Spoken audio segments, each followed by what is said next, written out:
Yesterday, we had a detailed brief on the successful joint operations that were carried out to destroy the terror infrastructure in Pakistan-occupied Jammu and Kashmir, as well as in Pakistan itself. We also iterated that our fight was with terrorists and their support infrastructure and not with Pakistan military. However, it is a pity that the Pakistan military chose to intervene and bat for the terrorist, which compelled us to respond in kind. दोस्तों, हमारी लड़ाई आतंकवाद और आतंकवादियों के खिलाफ थी। इसलिए 7 मई को हमने केवल आतंकवादी ठिकानों पर ही हमला किया था। पर अफसोस इस बात का है कि पाकिस्तानी सेना ने आतंकवादियों का साथ देना उचित समझा और इस लड़ाई को अपनी लड़ाई बना ली। इस परिस्थिति में हमारी जवाबी कार्यवाही अत्यंत आवश्यक थी और इसमें उनका जो भी नुकसान हुआ वे खुद इसके लिए जिम्मेदार हैं। हमारी तरफ से हमारी एयर डिफेंस सिस्टम्स देश के लिए दीवार की तरह खड़ी थी और इसको भेदना दुश्मन के लिए नामुमकिन था। This brings me to the point, how have Indian forces managed to minimize the damage to both civilian and military infra in the country, in spite of the unrelenting efforts by the Pakistani forces?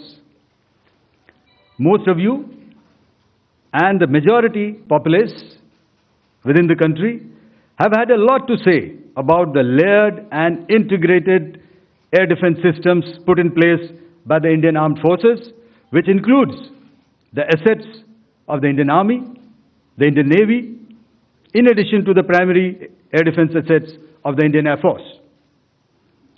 As you all are well aware, this robust AD system comprises of a large variety of multi-layered AD sensors and weapon systems, from point defense weapons like the low-level air defense guns, shoulder-fired manpads, and short-range surface-to-air missiles or SAMs, to area defense weapons like the air defense fighters and longer-range surface-to-air missiles within our inventory.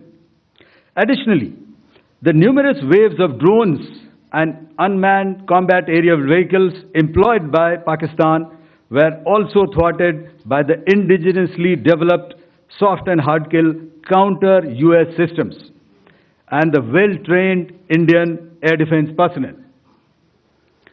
All this was brought together as an efficient and effective AD environment by the Integrated Air Command and Control System, or the ISCCS of the Indian Air Force, which accords us the net-centric operational capability which is vital to modern days warfighting.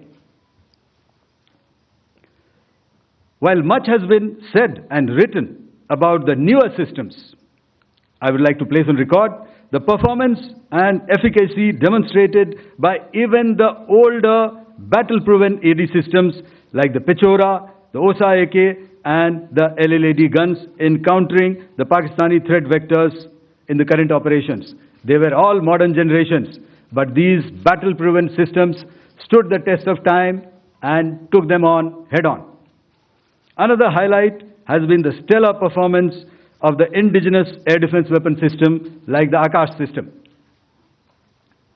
Here, ladies and gentlemen, I would like to mention that putting together and operationalization of this potent AD environment has been possible over the last decade due to unwavering budgetary and policy support provided by the Government of India in acquiring state-of-the-art equipment and weapon systems.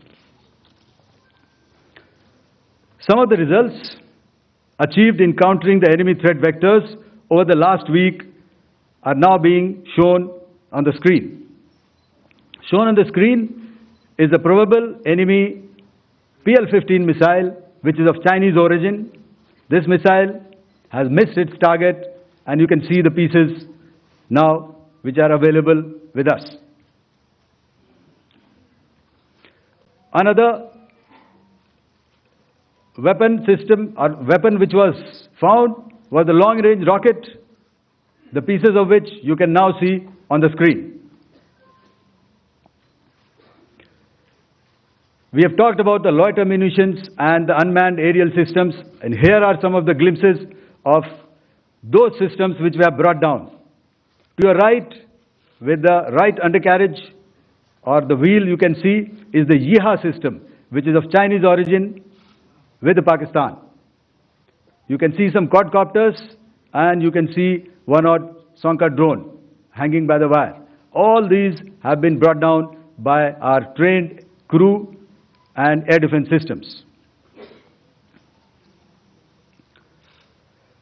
As far as our offensive actions are concerned, yesterday I had already shared some details about the targets engaged by the Indian Air Force. The composite picture of the Indian Air Force targeting so far is now shown on the screen. As you can see, we have targeted the length and breadth of the adversary. I'm sure most of you would have already seen the effect of these strikes on ground, courtesy the large number of videos and photographs being circulated in the media. A few representative examples from the open source are now being shown to you on the screen. In fact, two of them. This is the strike on the Noor Khan Airbase. And you can see the effect. I'm sure most of you have seen the video. I have also picked it up from your sources only. And this is the aftermath of our strike at Rahim Khan Airbase. You can see the massive crater that it has left on its runway. And you can see the pinpoint accuracy of our weapons.